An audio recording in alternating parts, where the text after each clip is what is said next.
Hey, sofrito lovers, this is Ben Ramos bringing you another mukbang from my palatial home here in the Northwest Bronx. The Bronx is the home of hip hop and salsa. I am bringing you some interesting little food mix. The rice is turmeric vegetable rice, kind of a interesting Puerto Rican slash Middle Eastern fusion, and ensalada de salmón de lata. Literally, canned salmon salad. Okay, what is canned salmon salad? For those of you who may not have any idea, this is bumblebee canned pink salmon, skinless and boneless. You take it out of the tin. You wash it just a little bit to get some of that tinny saltiness off. You chop up a whole bunch of raw vegetables. I have green peppers, red peppers, yellow peppers.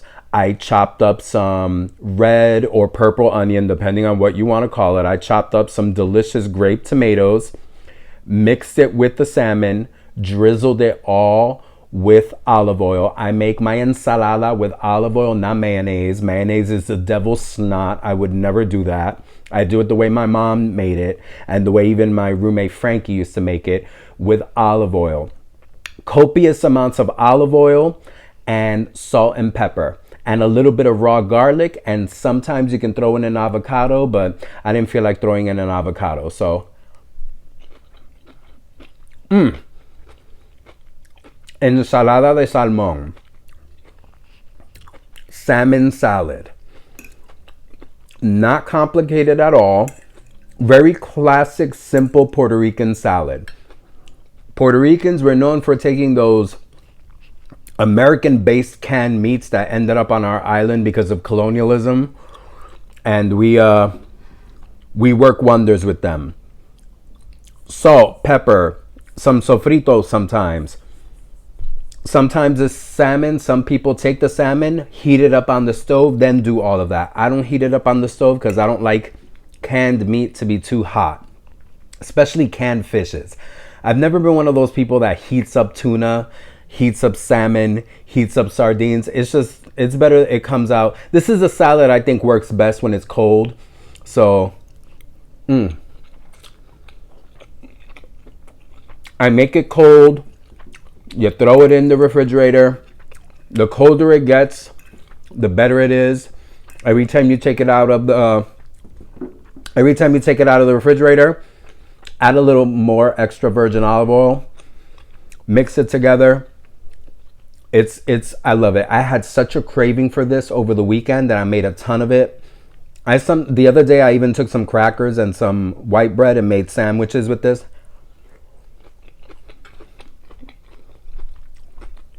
Delicious. And the rice I also made over the weekend. Like I said, it is a fusion of certain Middle Eastern spices and herbs with like a Puerto Rican style arroz con vegetales. So an interesting combo I'm bringing to you this Wednesday night. So frito lovers, I hope you are doing well. I hope you're enjoying a good dinner with me. Boy, did I have an interesting experience today. Today, school was closed. So just because school was closed and I couldn't run my program doesn't mean I wasn't going to work.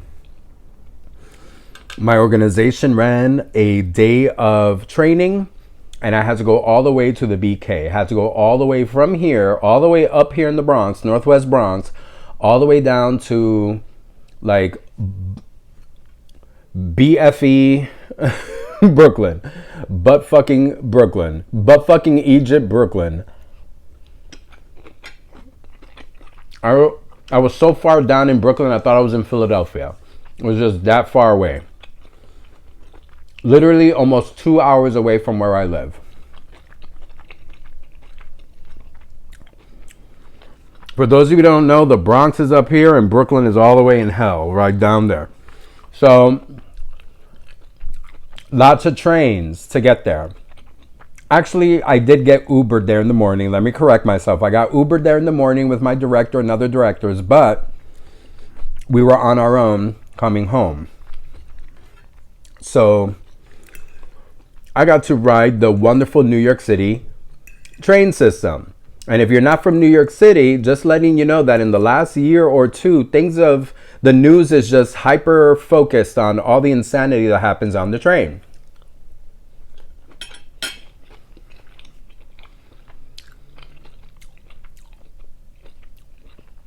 People are on the train just being crazy, attacking people, robbing people, beating people up. Well, I was on the F train from Brooklyn into Manhattan with the goal of getting out at 14th Street so I could transfer to the L to go to Union Square so I could get my comic books before I head up to the Bronx. Y se formó la tangana on the F train. A homeless person,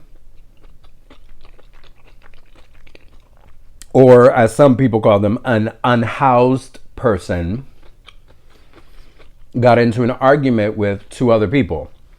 He was begging for money, and he didn't like the answer that he got from the two guys that he was asking for money for. Listen, I've been trained growing up in this city, when folks panhandle you and you don't have change, you just say, I don't have change, and you keep it pushing. You don't get into conversations with them.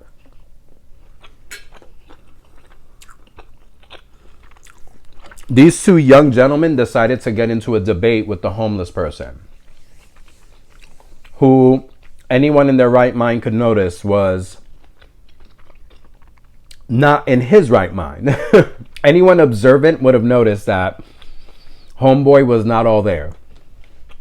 So engaging him in debate and arguing with him was not going to end well. But these two young, stupid people, decided to start an argument, and a verbal argument turned into a physical tussle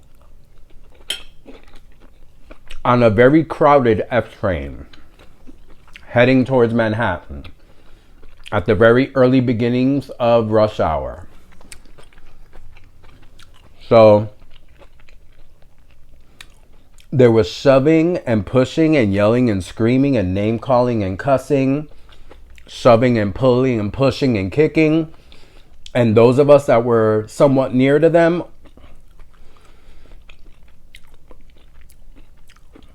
got involved in the tussle. And what I mean by getting involved, I didn't throw any punches, but a punch came my way and hit my book bag. Now, of course, I didn't get hit and I wasn't physically injured, but a punch hit my book bag, which pushed me further into other people, and kicks and punches and pulls and punches and all that were flying between these two guys, the homeless individual, and some of the other people who got kicked and pushed and punched, who were not happy with anyone either. Basically, there was a train brawl. I don't know what it is with me. I have this habit of attracting brawls to me. Remember a month ago when I did a mukbang where I talked about how I walked into like a high school brawl on my way home from work? Well, on my way home from work, on the train, whatever vibration I give off that brings violence towards me brought this brawl. I was really quick on my feet because I was one of the people standing near them, and I started moving away because once I start seeing anything that looks like a tussle, I'm too pretty, I'm too cute, I'm not getting hit. Because if I get hit, everything is going to go on a whole new level. I am not about getting hit. I get hit, I will defend myself, and I'll end up in Rikers, which is a prison here in New York City. I started moving away like a lot of other people who were saying, as there were people who were moving in closer, because New York City is filled with some of the most lookity-loo people you will ever meet. They love to watch a show. Me, when people are getting physical, I get away because I have no idea when the fisticuffs are going to include weaponry. You never know who's packing what these days in New York City. So I start, discretion is the better part of valor. I'm like, let me get out of here. Let me move away. And as I'm moving away, it goes from a shove and tussle to a whole half the train brawl. Again, I don't know if there was anyone filming. I wasn't about to film. I have no desire to be on World Star Hip Hop. I'm not. But it was some shoving and punching. And like I said, I have to admit, I don't know who punched me in the book bag, but someone punched me in the book bag. I can laugh about it now a little bit. But somebody punched me in the book bag and it pushed me a little forward, which I should thank them because it pushed me more towards the safe part of the train. Pero mira, gente. The streets, the trains, there's just no safety. It's a miracle that any New Yorkers leave their apartments. Imagínate. Think about it. Imagine this. A train brawl. An older homeless guy. These two young, and these were not teenagers. I feel like they were college students or young people in their 20s. These were not stupid teenagers. These were stupid young adults. Starting an argument, getting physical, and then other people got involved. Guys, I'm just, give me a second. I sit crisscross applesauce, and it's not exactly the best position for my diabetic neuropathic legs. But, yep, se formó la tangana. The street brawl, the train brawl commenced.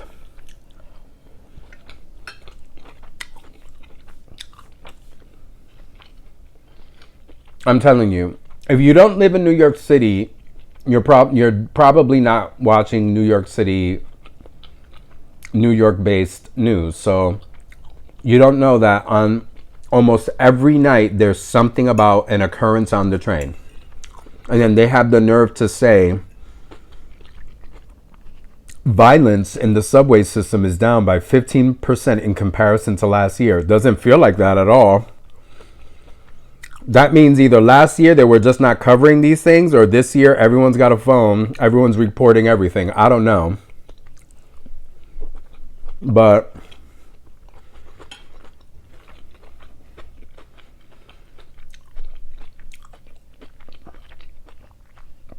it gets scary. It's a little bit different than when there's a brawl on the street where you can run or walk away. In the middle of the train running in these Brooklyn stops that are like really long, a long time in between stops, all of this tussle's happening. It gets a little scary. There were kids on the train. There were elderly people. Luckily, again, it kind of stayed in one location. Then the train stopped and people got off and the homeless guy got off. But there were punches being thrown, people being shoved into other people. Some people were sitting and they got other people stomping on them. Like it wasn't like a major, it was a major thing, but not. There have been more insane things that have happened on the train than that. But still, it was like you run to the end of the car. And sometimes those doors that allow you to transfer from one car to another are locked. So you're locked in there and you don't know whether the insanity is going to come towards you and what you're going to do. Again, moving away, I got punched. in the book bag. Luckily, I had a lot of books and stuff in my book bag, so all it did was propel me forward. But let's say, what if I wasn't wearing my book bag? I could have been punched in the back. Who knows? And I'm assuming it's a punch. Oh my God, I'm assuming it's a punch. I've been assuming it could have been a kick. It could have been an elbow. Who knows?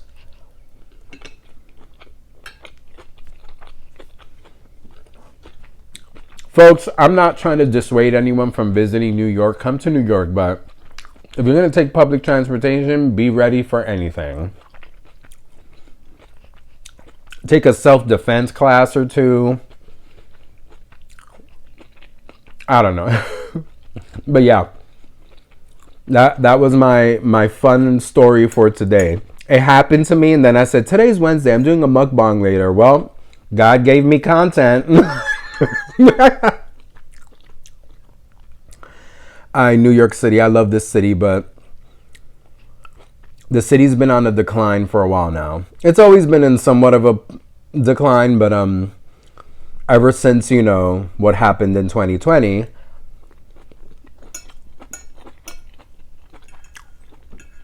the city is not as safe as it used to be. Not that this city was ever incredibly safe, but it's a little scary. I'm not going to lie.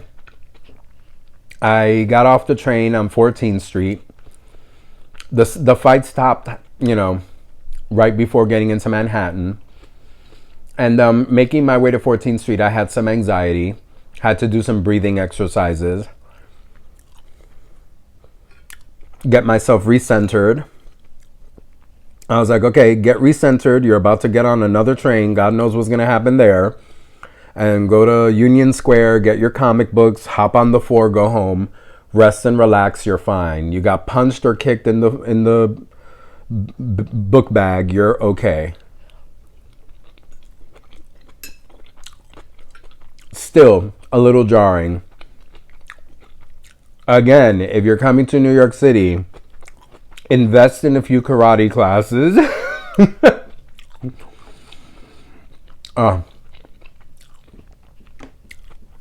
Like I said, God gave me content. I hope you guys think it's funny.